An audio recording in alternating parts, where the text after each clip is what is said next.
Freaks, and I'm coming to you on the Wikiballot Twitter account. I've got some notes here. What I'm doing is a broadcast which is forming the framework for a report that I'm about to write for the Lloyds Bank complainants support group. There are a number of groups dealing with different criminality from different banks. There are a number of groups dealing with a number of other mis-selling scandals, etc. And there's very much a divide and rule attitude of the banks to the complainants. And when settlements are made, they're usually settled out of court, non-disclosure arrangements. And so the precedent landscape and also the legislative statutory framework is deeply skewed in favour of the banking establishment, which is best described as rogue. So we're going to kick off this broadcast with the Suede song "Pantomime Horse."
So in the interest of keeping this video reasonably short, I'm just going to read the lyrics to that song.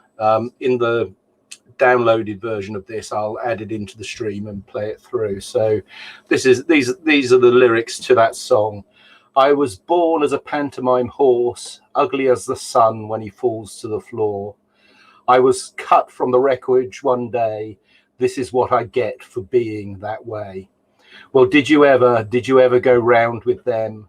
Well, did you ever go round the bend? I was conned by a circus hand, tragic as the son of a Superman. I would die for the stars, she said. This is what I get for my beautiful head. Well, did you ever go round with them? Well, did you ever go round the bend? Ever tried it that way? Have you ever tried it that way? Now, people that tuned into the Transparency Task Force on Friday will, like me, take something specific from those lyrics. There were a lot of very heart-wrenching, heartbreaking stories of loved ones who had given up, forced into suicide by the terroristic activities of RBS, Lloyds Bank, Virgin Money Group, the whole sorry shower of these corrupt rogue bankers. And so talking with some of my associates and people who I'm liaising with regarding looking at how complainants against this criminality can work together in a federated way, in a cooperative way, creating a knowledge base, etc. That's what this video I'm just making is going to be about. So I have put this document up online, and it is it's 145 pages long. The front page of it is this. It's the Lloyds remediation reboot on TikiWiki a website, a forum, a wiki, a database, harness online collaboration to seek redress to banking criminality. Let's stop playing Snap. The banking establishment play poker with a stacked deck, and they bluff all the time. So let's raise and let's call. Let's start playing them at poker, knowing what the rules are. And I'm going to just set out the framework of within which we are going to take our seat at this table. It's a high stakes game, and the house is used to winning. But there are a number of high rollers in town, a number of entrepreneurs, very successful entrepreneurs, who have been defrauded, otherwise targeted, and cheated fraudulently and criminally out of substantial sums of money. And there are smaller businesses and individuals, mortgage holders, pension people with their pensions, across the whole gamut of personal finance through to self-owned businesses, even to small limited companies, or actually small to medium enterprises, which are not so small. There's a hell of a lot of talent and a great deal of drive, determination, and creativity within this group. So this isn't a oh, poor us, look at us.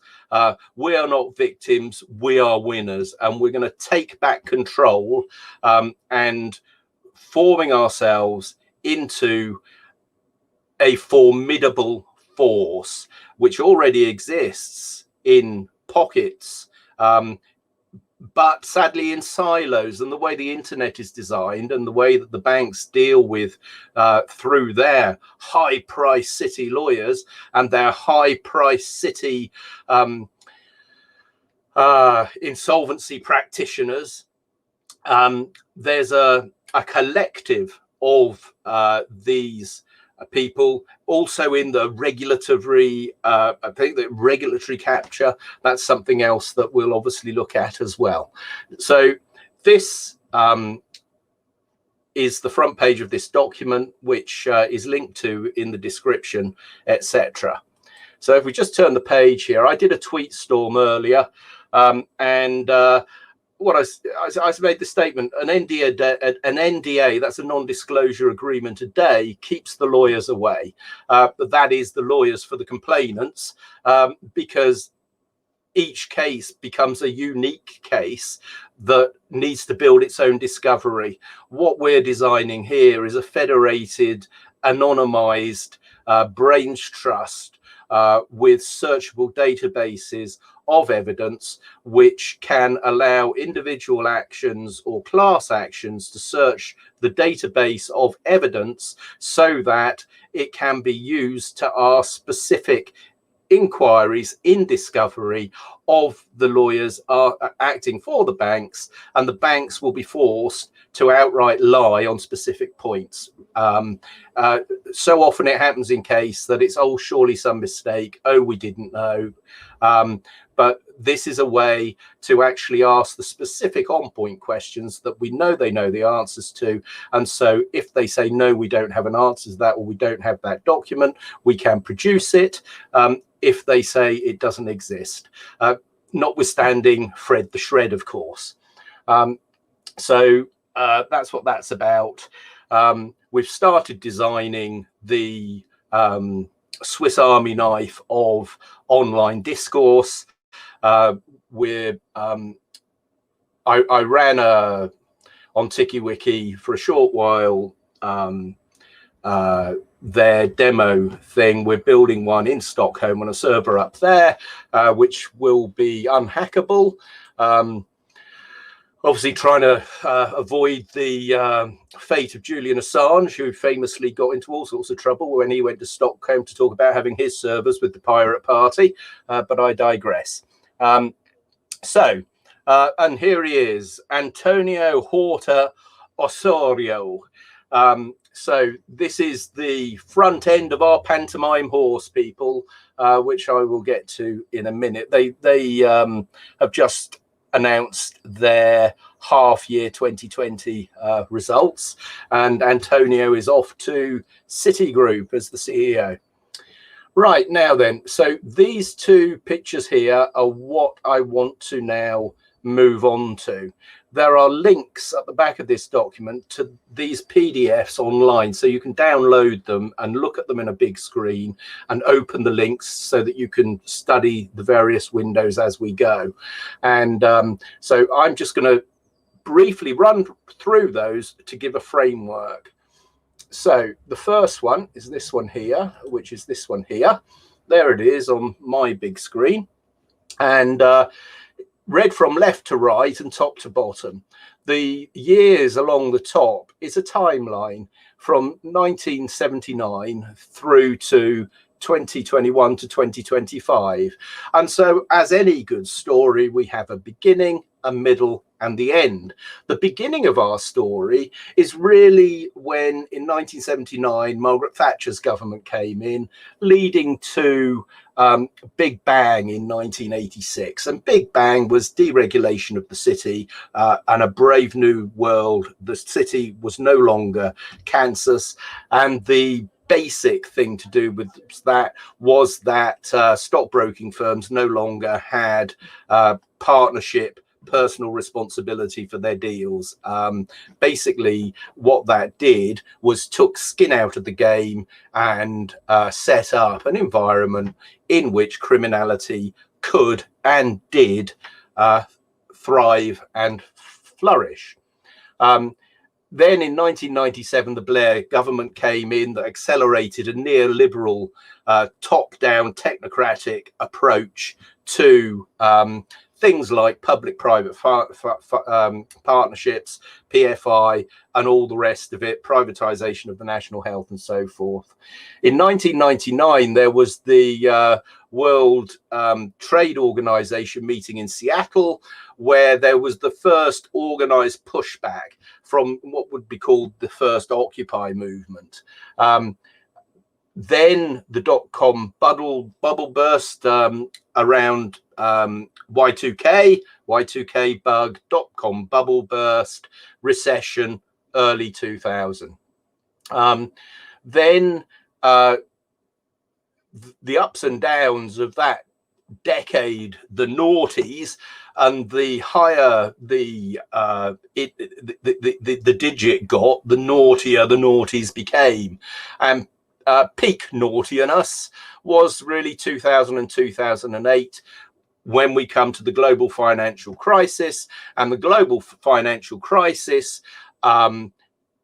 is badly written in textbooks, is badly written in the mainstream media, because effectively scapegoats have been put up while nothing was solved in terms of the endemic systemic problems of corruption in the banking system.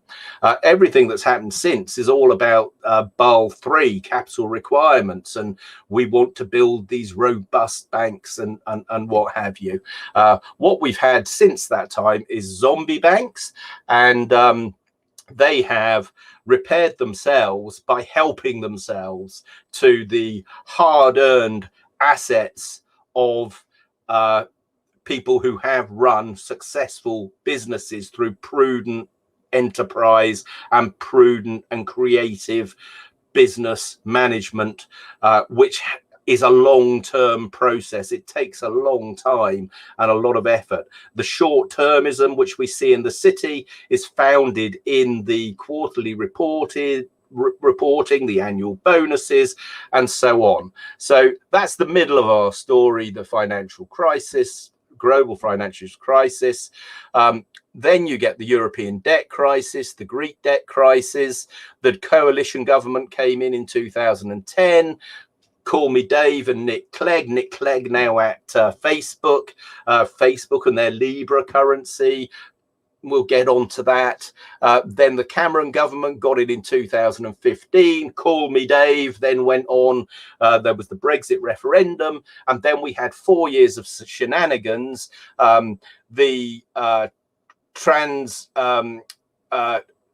TTIP, Trans-Pacific, I forget what that acronym stands for immediately here, but TTIP was cancelled, President Trump got elected, and Brexit was on the cards. And then there was a 4 years of bedwetting from the Davos set, the Sustainable Development Goal fascists, really.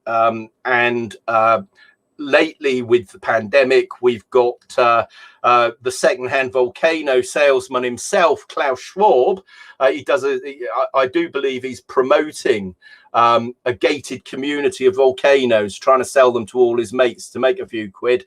But of course, they're doing their own thing. You know, Bill Gates, all his fights, it's volcanoes, guys. You know, that's what they're after. You can imagine them all sat there in their hollowed out volcanoes, stroking their fluffy cats. So World Economic Forum, Davos, the Great Reset, but 21 to 25, this is all about open banking, which is the liberalization of banking by introducing third markets, basically another set of middlemen who can act as scapegoats and insulate the core institutions, International Bank of Settlements, the large commercial clearing banks, etc. Over this whole timeline, what's happened is the industry of banking and financial services has consolidated into an oligopoly, and that's what this timeline at the top of the page is about. The first thing then you come to on the left is the positive money monetary creation quiz, and you can click on that and do that quiz. It's 34 questions. It gives you the answers afterwards at the end, and also shows you which areas of that sort of knowledge is more common knowledge and less common knowledge, etc., and it will give you a score. The next one here then is an interview that Professor Richard Werner gave to the Renegade Economist, and it's called The Finance Curse. And Richard sets out very clearly what happens when a bank takes a customer deposit, and what that contract actually is. The money that you place with the bank is actually a bailment. It's not a deposit. And then what happens when the bank makes a loan to you, say to buy a property? They don't make a loan. What they actually do is they sell your mortgage contract as a security. There's no actual loan that takes place. Now, it's a technical point, but a very important technical point. And these technicalities are very important for all of us in terms of coordinating our efforts, getting out of the silos and starting to play poker at the big boys table. This is the Super League of Poker, and we've got some very, very good players on our side, and we shall be taking the pot here. Moving forward, then there's some quantitative easing things. That's a term, quantitative easing. Actually, it was coined by Professor Richard Werner during the Japanese financial crisis and their lost decades. So we're talking there the late 80s into the early 90s and what's known as the lost decade. There's an excellent movie called The Princes of the Yen, which is based on the book that Richard wrote of the same title. Then we go into fines that the FCA, that's the Financial Conduct Authority, have issued in the 4 years of its existence. And then there's an excellent link here to this violation tracker, which is something that Andy Akabantu of the Transparency Task Force put up at a symposium which I attended. I think it was on Thursday. That video is here, the RBS scandal and why it really matters. TTF, there's Andy there. And I asked a question at the end at 3 hours and 1 minute. But there are several excellent speakers, Steve Middleton, all the way through to Ian Fraser, who famously wrote the book Shredded about the RBS meltdown, etc. So let's get back to our framework here. This two graphs here shows the expansion of bank balance sheets between 2018 and 2020, and this shows the expansion of central bank balance sheets. And you can see that since the financial crisis or global financial crisis in 2008, the central bank balance sheet of the United Kingdom has increased from 200,000 million. So that's 6 noughts, that's 9. So that's 20, is it 20 billion? Up to almost 100 billion now, which is a trillion. Now that is a massive increase. 1, 2, 3, 4. It's 4 orders of magnitude on the 200,000 million, and 200,000 million is 9 noughts, that's right, and 12 noughts is a trillion. A billion here, a billion there, sooner or later we'll be talking real money. So then there's the top 10 individual sin parade, which is what Andy called the violation tracker. And then this is a graphic which Ian Fraser introduced in his talk on Thursday, which shows different types of problems that different types of banks are diagnosed with suffering from at the time of the global financial crisis. There's lots to discuss about that. I recommend the Gollum 14 blog written by another great friend of mine, David Malone, and he actually takes on this idea about the liquidity crisis, credit crunch, what actually happened, and I'll put a link in the description. And then this diagram here is the regulatory framework which we all persevere under at the moment, and you can see there's the prudence on this side and the conduct on this side, and it is painfully obvious that going forward all the effort has been put onto the prudence and protecting the banks from their too big to fail privileges, whilst casting adrift the customers. It's a totally inverted model of banking where the banker comes first, the bank comes first, the state comes first, the customer is just left floundering with virtually no rights. This is an interesting graphic which shows the Bank of England as the suckling pig of all these piglets: RBS, Barclays, Lloyds, TSB, HSBC, HBOS, NatWest, Nationwide, Standard Chartered and Santander, more of which later. Now, this is a word cloud taken from an excellent article, which was mentioned by Ian Fraser in his talk, and it's called "The Dash for Cash. Leaked Files Reveal RBS Systemically Crushed British Businesses for Profit." That's what I'm saying. That's what this is about, and that is what we're fighting back with. This chap here is a chap called Derek Sack, who was RBS's global restructuring group bigwig. So that's the first framework up here. Now, the second framework is a framework of how the regulatory and on the side of the banks and how they organize themselves, on the side of the Treasury and government Whitehall ways of dealing with that.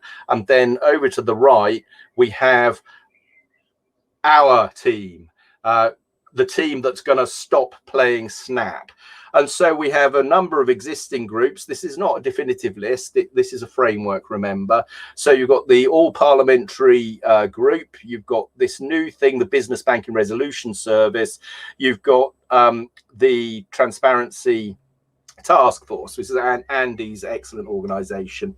Then you have a number of action groups. So there's the Lloyds Remediation Support Group, the Virgin Money Remediation Support Group, the Banking Action Network. There's Paul Carlier, Steve Middleton, Tom Thatcher's Farm Advisory, Class Actions for Lawsuits. There's the Citizens Advice Bureau, Legal Aid, if you can get it, litigation financing organisations that will fund some cases in the same way that Noel Edmonds' case was funded against Lloyds Banks.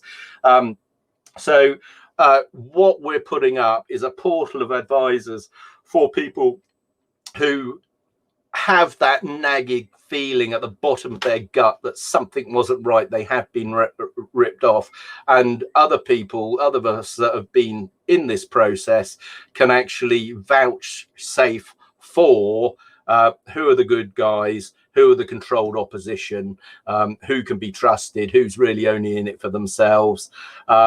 Then there's the media. Well, of course, the mainstream media are in common with all of this. They're a controlled, they're not even an opposition. They're almost gatekeepers now for the yellow brick road to the bankers behind the curtain. But there are a number of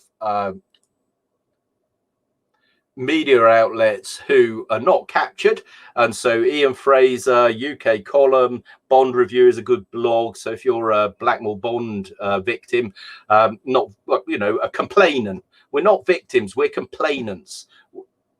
We belong at this top table, and we can beat these people at a straight game of poker, even with their stacked deck. Okay, Bond Review, the Blackmore complainants, can get a lot from reading so many others of these scandals, which the FCA have simply ignored. They've been warned and they've ignored. So that's Andrew Bailey. Now, Andrew Bailey is the other half of our pantomime horse. So let's move on to these are the frameworks, these two things here. And so they're here. And then there's the money quiz again. There's the episode of Renegade. And then this is a QE document. So these are links that are in there. And this is a business school in-seed interview that Antonio Horta Osorio gave to his alma mater, the in-seed business school, where I think he got an MBA or something. And he's explaining how Santander, how they've acted in these things. What I'm going to do is skip ahead to the relevant part of that interview. You can watch it in your own time. But this bit here, let's just start here. Look. For so many people. What to do? Oh, I think so. This is the dining room. You are certain you know? It looks pretty straightforward. We just got to block this one off. Not take the phone and say good morning, Abby. Steady before the Wenger, but No. Yes. Oh, Jürgen, now listen. Can you not hear? How many times? Where are your ears, you great big half-wit? The areas at the moment, as stated by our group chairman, is in the UK, where we just bought the areas 5% share of the steady before the Wenger, but States. Can you not hear? Listen! Now you understand. So that's Antonio talking about Santander, who bought Bradford and Bingley, then Alliance and Leicester. And at the time of that interview, his CEO was in the UK negotiating with the share placing for RBS, in which they did a soft deal with the government. And the interviewer says, oh, looks like you got some good bargain shopping done there. And then they go on to talk about cross-territory, cross-border.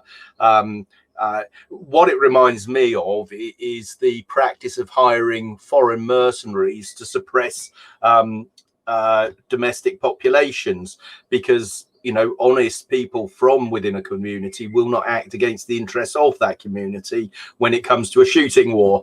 And this is a similar thing, just with financial tyranny, really. And that man is a tyrant. He has been a tyrant for liberalized banking and the enforcement of precarity. The precariat is a growing cohort of people directly engineered by the austerity policies which Antonio is advocating in that interview, which I put up. It's a long interview, and I've taken some, taken liberties with cutting it into something which hopefully is an accessible format. Now, pantomime horse bit is obviously the black horse, this beautiful Frisian horse. Those Frisians actually used to come to our estate in Bristol every year. We used to have jousts, and we had basically knights in armor jousting each other, and the Frisians, and there's a big horse and beautiful sort of four-wheel carriage with four of the Frisians. They did some publicity shots there on my estate in Bristol, and the idea is that actually the Lloyds Bank horse is more of a pantomime horse with Antonio at the front and people like Andrew Bailey as the rear end. So that's the sort of the humour running through this. It's gallows humour, it's trench warfare humour, and it's Tommy in the trenches humour, and it's Tommy this, Tommy that. So a bit of Kipling. This is the Dunkirk spirit, and we're going to send them homeward to think again. That's what this is about. So that's those frameworks. That's that document, which then after the tweets, this is the excellent article in BuzzFeed with links to all the incriminating documents, all built in. They all work on this document. And then as we go through, there are several other documents coming up about regulatory framework, etc. Now, I will be extracting all of the relevant parts from this, liaising with other members of our group to make all of this accessible either to people that want to represent themselves, litigants in person, DIY law, or for people who want to get a class action going and maybe wants to talk to there was a lawyer from Canada that was actually in the symposium. I haven't checked him out yet, so I don't know if he's any good, but if anyone's got experiences, perhaps you can let me know and we can start sort of figuring out who to basically stand in at the table for us on these things and play a few hands for us. So that document's got packed with information. Now, just to while we're on this platform here, I'm just going to mention a couple of other documents that are on that platform. So that's the one that we've just flicked through. This is a explanation of how TikiWiki works and how we're going to build our knowledge base. This is some more of that. And then this is an interesting one, which gets to the end of the timeline, which is talking about the vaccine passports. What they actually are is a digital bank passport. And that is what this is all heading towards with open banking. Boris Johnson wants to be in India. Why do you think he wants to be in India? He's so desperate to get out there. It's because obviously he's going to have a report on how the digital ID system in India is actually doing. I was talking to my friend Ranjan Balakrishnan about that earlier, and perhaps Ranjan and I will do a video on that. There are other documents to look at with that too. Let's just see if I can open this page when we're here. This is my property consultancy marketing company page, which has a lot of documentation about skin in the game in banking, mortgage origination. There's a lot of very, very good stuff on there. There's a lot of technical stuff as well.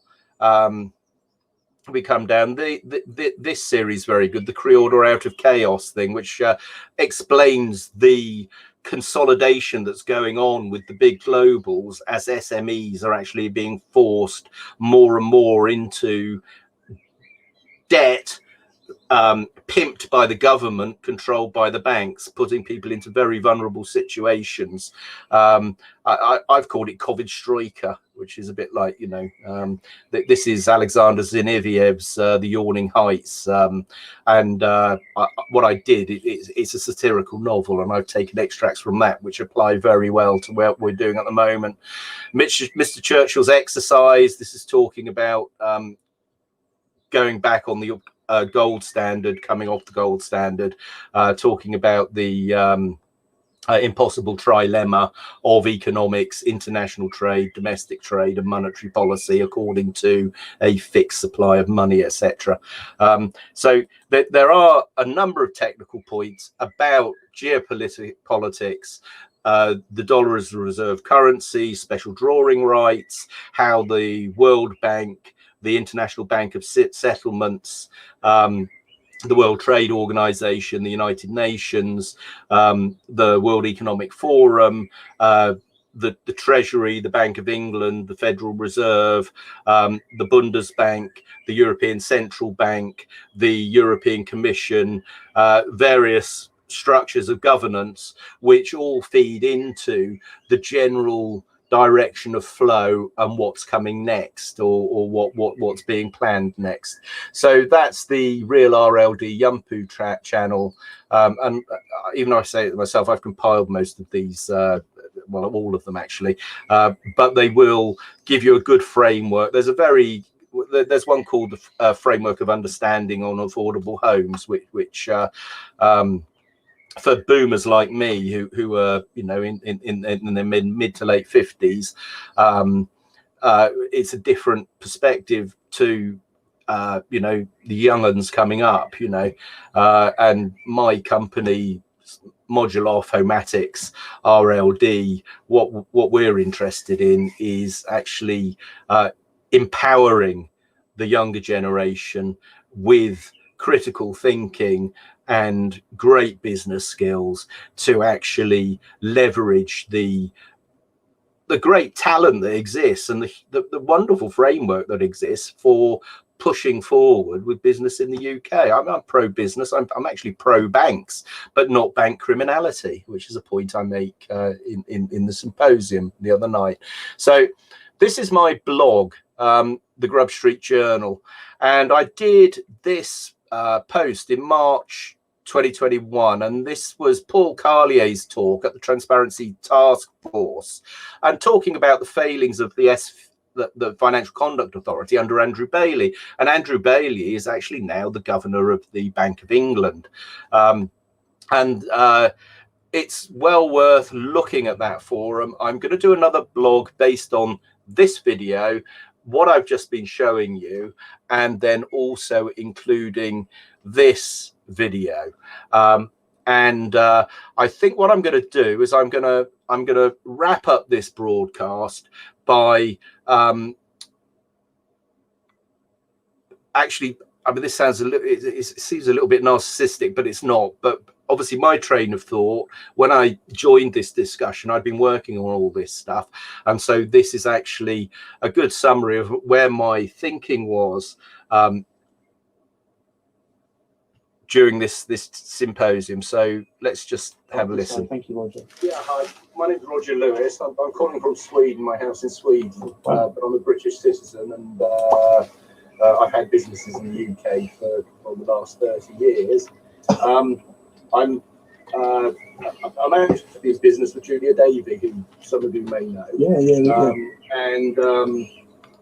It was Paul's point, which I wanted to, Paul Carlier's, who I watched his excellent talk a couple of weeks ago, and I must say I've been blown away by this sort of body of information, which is quite important. But the point that Paul made was in terms of, well, extending a hand of friendship to the banks.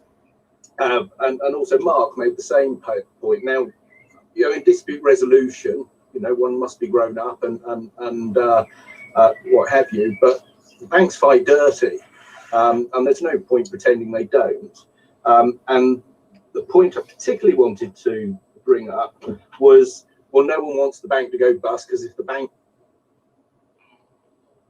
owes you money and they've gone bust, who pays the money? Now, that's a really important question, and it goes to the core of this whole discussion. In the last year, the central bank money, central bank's balance sheets have more or less doubled across the world from 12 trillion to 24 trillion. Wow. Right? So if you consider, if that was a company and we were all shareholders in that company, we've been diluted 50%. It's more than that because it obviously spins up from that because of the money multiplier. Now, a lot of people, like my case, goes back to 2011. So, if I ever get anything back off Clydesdale Bank, it certainly won't be adjusted for dilution in terms of money 10 years ago. It is worth, at least half as much as money is now. And that's because of the amount of new money that's coming into the economy and the process which the banks have been engaging in, not just for the last 5 or 10 years, not just since 2008. I've seen successive friends and friends of the family lose their businesses in this cyclical economy. And what happens is the recession comes along, and then the banks basically have dibs on what they perceive to be the weaker hands, and the weaker hands they're able to force because the arcana of the law are founded on precedents which have actually developed over the last century or so. Now, it was Lord Acton that said that the battle coming down the ages is the battle between the people and the banks. Now, Lord Acton actually said that, and it's quite true. I call 2008 peak ignorance of monetary history. With the rise of credit cards, the waning of cash, we've forgotten about what money is. And so, whilst we've all suffered with fraudulent activity from the banks, I would ask people just to consider what the redress is. So if the bank has gone bust, the banking system, obviously you have the Bank of England, then you have the commercial banks, then you have the retail banks, then you have the licensed deposit taking and people who make loans, you have people who originate credit, and you have people who raise credit in the secondary markets. And that, Northern Rock, for instance, wasn't a bank; it had depositors, but it borrowed short and lent long, and that's what caused the problem with Northern Rock. Now, we had another gentleman talking about, the financial crisis starting with HSBC and their purchase in 2016. Well, it's a very complex problem. There are quite a few variables in all of this, but what we have to understand is it's a financial system and a system of credit which actually revolves around the dollar, really, and the federal bank. The bankers operate on a first money called sort of process. So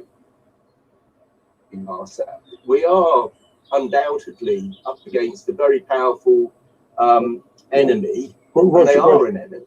Roger, forgive me interrupting you, because it's getting on a little bit, and a lot of us are quite tired, and you're taking us into a very interesting and very legitimate area. But it might be a bit too kind of complex for now. But Can I wrap up just in 30 seconds? Yeah, please do. Please go for it, Roger. In terms of a one-on-one, I think we need a theory group to go for the banking theory. One of my great friends is Professor Richard Werner. He's the leading academic on basically monetary history, credit, etc. I was speaking to Richard earlier. I'm sure he would love to come and speak. But there are weaknesses in our foe, and we must exploit them. And the way to do that is to collate information in forums like this, and then also have a brains trust, a fighting wing, if you like, and we have to fight it as if we're going to war with this enemy. Now, obviously, we play by the rules. We know they won't, but I really do think we have to get our ducks in a row in terms of what we're dealing with, because so getting our ducks in a row, so on and so forth. There's a lot of information there. I realize that. I've been researching and studying this stuff for the last 12 years. Now, don't be overwhelmed. Don't think you have to dive into all of it all at once. And as I say, start with the Positive Money quiz, and watch Princes of the Yen. There's some excellent YouTube series like the Hidden Secrets of Money by Mike Maloney, for instance. There's a whole body of research and solid information on these matters. But you have to click a couple of spaces away from the Google search engine. If you're using Google or Chrome or whatever, your search results are highly skewed and they are filtered. So you can use DuckDuckGo, or you can use the Brave browser, or you can use there are lots of browsers out there, and the Google suite, we all have an inertia from moving away from it, but it is getting to the stage where some of us are going to have to sort of hurry up and get off. It's already happened on things like YouTube's happening on Twitter and what have you. So anyway, I'm going to play out with the pantomime horse video. So I'm just going to play that through now. It's 9 minutes long. So I shall rewind. And please enjoy. There is some swearing because there's a Pete and Dud at the races thing. So close your ears if you've got children or whatever, and you don't want them to hear the language, then don't play this when they're there. And if you're easily offended, again, I wouldn't recommend you watch the first half of this video. The second half, I think there are bits cut in which also aren't sort of they're certainly not made for children. This is made for this is made for the complainants to an enemy, and this is showing that enemy for the absurd, the excessive, the caricature of that it has become. So I'm just going to put this on full screen and play this. So subject to those caveats, I hope you enjoy it. Claude, there's a horse running called Claude's Folly. Oh, whipping good, sir. 64 up Bill Bottom, one pound. Nice ale, chap. Yes, sir. £10 to win Claude's Folly. Claude's Folly. Certainly, sir. £100 to take Claude's Folly. 715. Thank you very much, sir. Shoot. Good afternoon and welcome to Racing at Newmarket. They're about to go into the stalls for the 3:30, so over to you, Peter. Thank you. Yes, the 7 runners for this first Durex handicap over 6 furlongs are just beginning to load up. That's the Puff, very much on his toes and beautifully turned out. He really looked a picture in the paddock. And just coming to our picture is Vagina. Vagina is one of the 2 fillies in the race. She's very good opening speed, and the overnight rain will have helped her. She likes it a bit soft underfoot. That's the Wanker going to the stalls. A steady performer, the Wanker, but he tends to be a bit one-paced. Just going in is Buttocks, and Buttocks, a big colt, blinkered for the first time. And there's our favourite, the Prick. I think he would have preferred slightly firmer going. And just going in is the outsider of the field, the 7-year-old Arsehole. Arsehole by Shit out of Bumble. He's been tailed off on his last 3 outings. Rather disappointing horses. And one of the last to go in is Big Tits, who's carrying the top weight. A steady performer, but I think a £10 penalty will be a little too much for her this afternoon. She's safely in. Oh dear, the Prick. The Prick is rearing up.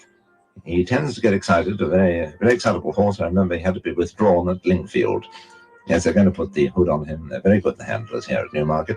And now a A late show of betting. Thank you, Peter. The prick is hardened half a point to 11 to 8. Vagina is 3s. The puff and buttocks both 9 to 2. There's been some late money for Big Tits, who's coming to join the wanker on 8 to 1. And Arsehole is 66 to 1. As expected, Arsehole is the 66 to 1 complete outsider. And they're all in, they're under starters orders, and they're off. Big Tits got a flyer and is the first to show. Arsehole was slowly away, and as they settle down, it's Big Tits from Vagina with the prick tucked in behind these two. Then comes the blinkered buttocks being pressed by the puff. Going steadily behind these 5 is the wanker, and trailing the field is Arsehole. And as they start to climb the hill, it's Vagina who just shows clear of buttocks. The prick is close up third, nothing between these 3. Big Tits is hanging slight to the left. Tucked in behind is the puff, still trailing the field is Arsehole. There is the puff again, making a challenge with Arsehole under pressure, but finding nothing. And as they race to the line, it's Vagina being pressed by the prick, with the puff making rapid progress, trying to squeeze in between buttocks and the rail. The prick and Vagina, nothing between these two. And the wanker's coming with a late run. The wanker is coming with a late run, and Big Tits has dropped out of it altogether. And with 100 yards to go, it's the prick and Vagina drawing clear. The prick and Vagina's tries the stride, and that's the line. It must be a photo. I can't separate them, but I think the puff takes third from the wanker, and still to finish is the towering Arsehole. Well, one hell of a race.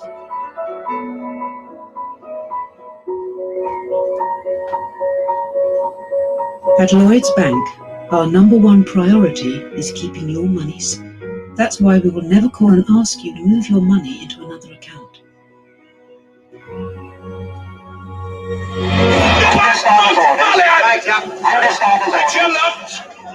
How much we got to pay out? 1,200 quid. How much we got? £18, 10 and 6pence. Flash. Give us the sandwich, fella. I'll put the bread on it. Quick, come on. So, mate, here comes the walrus. Ah, I was expecting you, sir. Oh, wasn't Claude clever? Yes. Claude Folly. That's right, sir. £110 straight from the mint. Untouched by human hand. Thanks awfully. It's a pleasure, sir. Delighted. See you again. I hope not. Watch 'em flash. Stand by for operations, Carl. Nice. Now, one for you. One for me. One for you. One for me. One for you. But Operation Scarpa.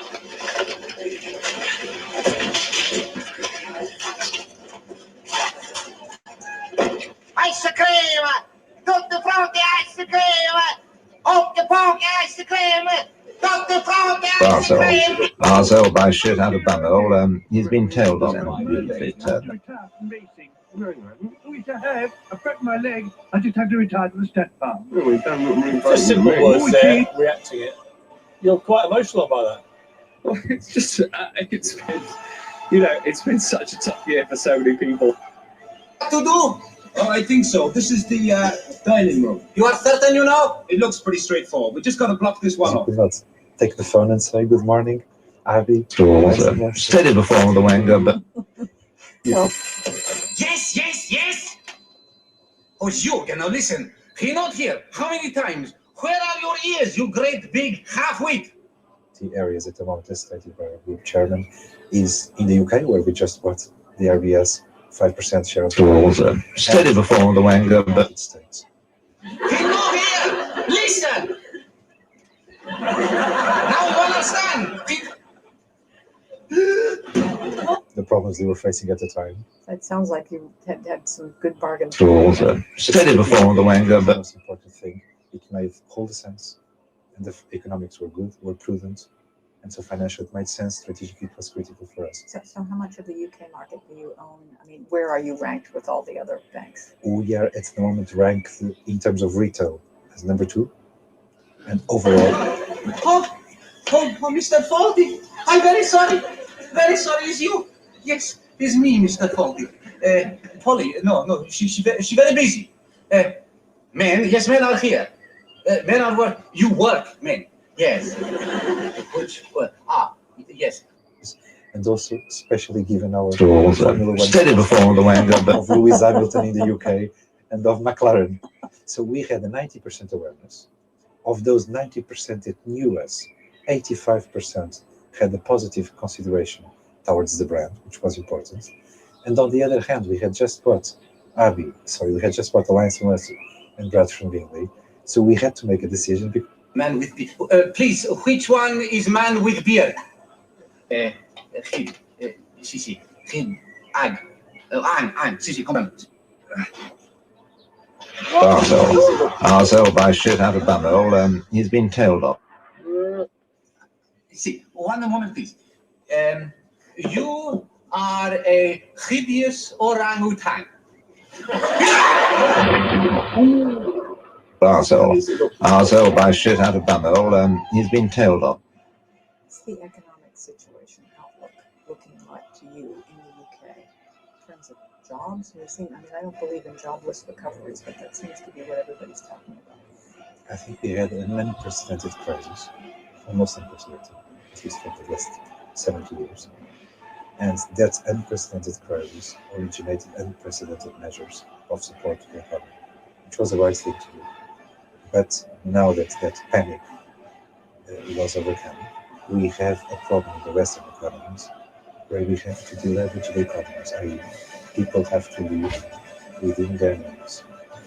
And to live within their means needs time in order for people to adjust their income to their debt, speaking on average.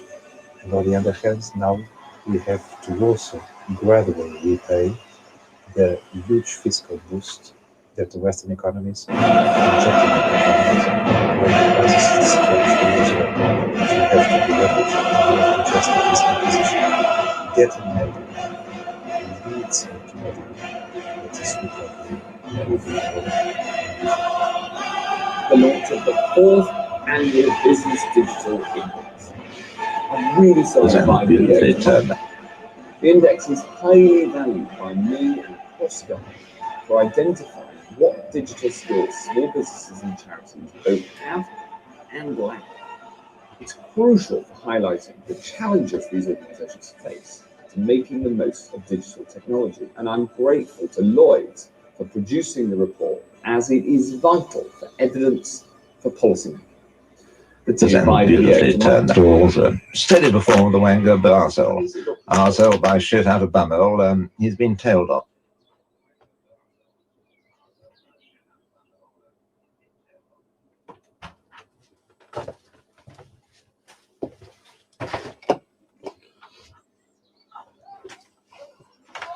And that, ladies and gentlemen,